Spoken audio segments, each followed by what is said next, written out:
So mga tol, malungkot na balita po para sa ating mga Pinoy boxing fans sapagkat sa kakatapos lang po ng laban ni former 4 Division World Champion Donnie Nietes sa Japan kontra sa Hapon na si Jun Ikigawa. Tinalo po ng Hapon si Nietes via unanimous decision. Nahirapan nga po si Nietes mga tol sa kalaban. Ginamit po ng Hapon ang kanyang reach advantage. Kapag pumapasok si Nietes, agad siyang umaatras. At kapag nakakatama naman si Donnie Nietes, agad niyang iipitin para hindi makapag-follow up si Nietes. Play safe nga po itong kalaban. Hindi siya sumasabay kay Nietes. Kapag may pagkakataon na makabato siya ng suntok, doon lang siya babato. Nautakan nga po nitong Hapon ang kababayan natin. Dahil sa talo ni Nietes, yan na po ang pangatlong talo niya sa professional boxing career. Bumagsak na po ang record niya sa 44 wins, 3 losses and 6 draws. Habang umabante naman po ang record ng Hapon sa 8 wins and 1 loss and 2 draws. Dahil tapos na ang laban ni Nietes, tutungo naman po tayo sa laban ng kampiyon natin sa IBF minimum na si Pedro Taduran.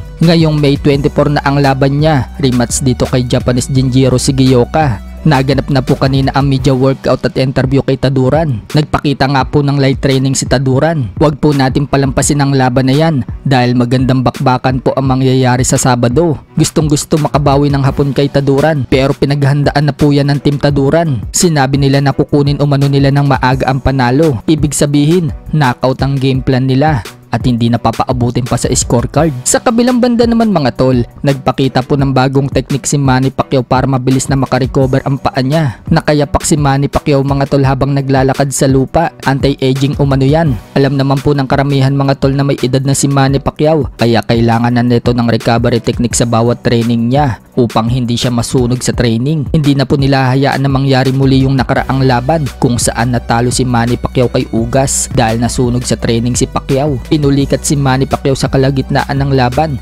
kaya hindi niya nagamit ang footwork niya. Ang siste, inaabutan si Manny Pacquiao ng mga suntok ni Ugas. Sabayan pa ng mapalitan ang kalaban ni Pacquiao. Ang original po kasing dapat na makakalaban ni Pacquiao ay itong si Errol Spence Jr. na isang kaliwete. Na-injured ang mata ni Spence mga tol kaya napalitan ni Ugas na isang orthodox. Sa ibang banda naman mga tol, pinakilala na po ni Jimwell Pacquiao ang bagong GF niya sa kanyang mga magulang. Ang ganda nga po ng GF ngayon ni Jimwell mga tol. Ngayon lang natin nakita yan.